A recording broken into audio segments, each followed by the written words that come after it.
My son, Johnny, disappeared when he was 12. He was out on his paper route and never came home. The authorities were diligent in their search for him. There were hundreds of people looking for my son. I spent most of that time crying. My husband, Jay, attempted to console me, but all I heard was the fact that he was missing. My boy, my only child, gone. I often wished that they would find him dead. As long as they found him, that would be fine with me. The unknowing was intolerable. Sometimes I thought I saw him. I had to remind myself that he couldn't be 12 anymore. Time had moved on without him, so the smiling boy on his bike could not be Johnny. My Johnny was most likely underground or eaten by animals. Time went by so slowly. Jay left me after a few years. He said he couldn't handle how depressed I was. He wanted me to move on, but how do you move on without knowing where your child is? We still talked on the phone, and he even helped me with the bills, but he remarried and had a little girl. I was genuinely happy for him, as happy as someone with no joy could be. Then, it was 15 years later. Nothing in my life had really changed. My cat died, but I kept her in the freezer because I couldn't let her go. I rarely left the house except to get groceries. I was picking up some items and I heard a young boy ask his mom if I was a witch. I did look the part. I didn't blame him. Knotted hair, disheveled clothes, and a hunger in my face. The day of the witch comment, I was driving home and I saw a man walking along the road. He looked haggard and dirty. I was planning to ignore him, but he turned his head towards me and smiled. I slammed on the brakes. Despite the dirt and years, this looked exactly like my Johnny. My mouth hung open. He grinned and walked up to my car. "Can I get a ride, ma'am?" I was at a loss for words. I nodded, and the man got in the passenger seat. My house was only 10 minutes away. At first we sat in silence. I was scared to even look at him. "Nice day," he remarked, haphazardly. "I appreciate the ride, but I could use a good meal. Any chance you could help me with that?" I nodded. We were soon at the house. I pulled into the driveway. He got out of the car, looking around thoughtfully. I hoped maybe he would recognize where he grew up, but I couldn't know for sure. I unlocked the door and invited him in. He was the first person to enter the house other than me since Jay left. The man walked to the couch and took a seat. He seemed at ease. I still had no words, but I made to the fridge and compiled a simple sandwich.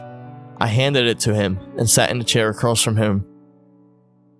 The way he ate his sandwich looked so familiar, yet odd. He removed the bread and lettuce and only ate the meat. My heart felt like it would explode. Could it be? Could Johnny have come home? He turned to me very suddenly. "I would like to live here with you now," he said sternly, "but you cannot tell anyone about me."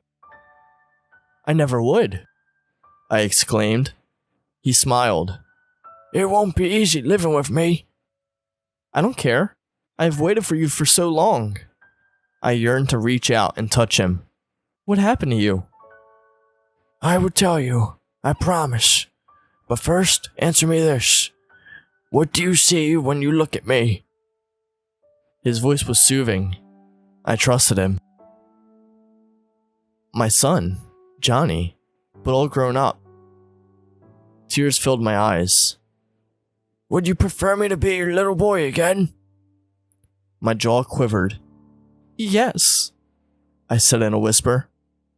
"Close your eyes." I did as he asked.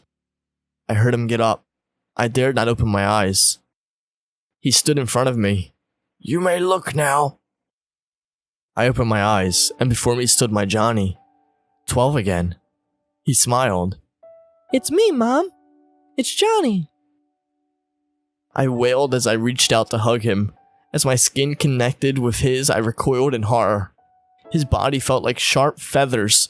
To the eye, he looked like my son, but to the touch, he felt like something different. He grinned and pushed his hand to my cheek. It felt like the talons of a hawk. The touch left large gashes on my face. "I love you, Mom." I held back tears and looked at him again. "I love you too, Johnny." He leaned in and licked the blood off my face. His tongue felt rough. I cringed. "You'll get used to it. They always do." He turned his back to me and started walking towards the kitchen.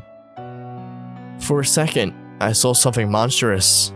An 8-foot-tall creature, hunching like a wolf on 2 legs but covered in feathers. He turned to look at me, and his face was a thorny cone with a long, barbed tongue hanging out the side. I blinked, and he was back to being Johnny. He laughed and reached for the freezer. He gently removed my dead cat from the icy coffin. I lifted a hand up to my face, which was still bleeding but only slightly now. I couldn't stop shaking. You said you would tell me what happened to you. To Johnny." Chuckling, he twisted the cat's head and swallowed it whole. He came closer and softly asked, "Are you sure you want to know?" Feebly, I nodded. "Please, tell me where Johnny is." His arm rose and pointed at his stomach. "Your boy is right here." Excitement filled me for a moment. "You mean, you're really Johnny?" I breathed heavily. "Oh, no. He shook his head in amusement. "He saw me as his mother after he got lost in the woods. He was so happy to see me that he came running for a hug." His laughter felt like poison. "He tasted like hope." I felt like I was going to throw up. He shrugged. "You humans always see what you want to see. Makes feeding a lot easier." He went back to the cat, and the sucking sounds of his feast was disgusting. But as I watched him, something softened in me. The unknowing was gone. I now understood exactly what happened to my baby, and I may never get my real boy back. But right before me is a perfect copy. My Johnny. I didn't care what it took. I would never let this one go.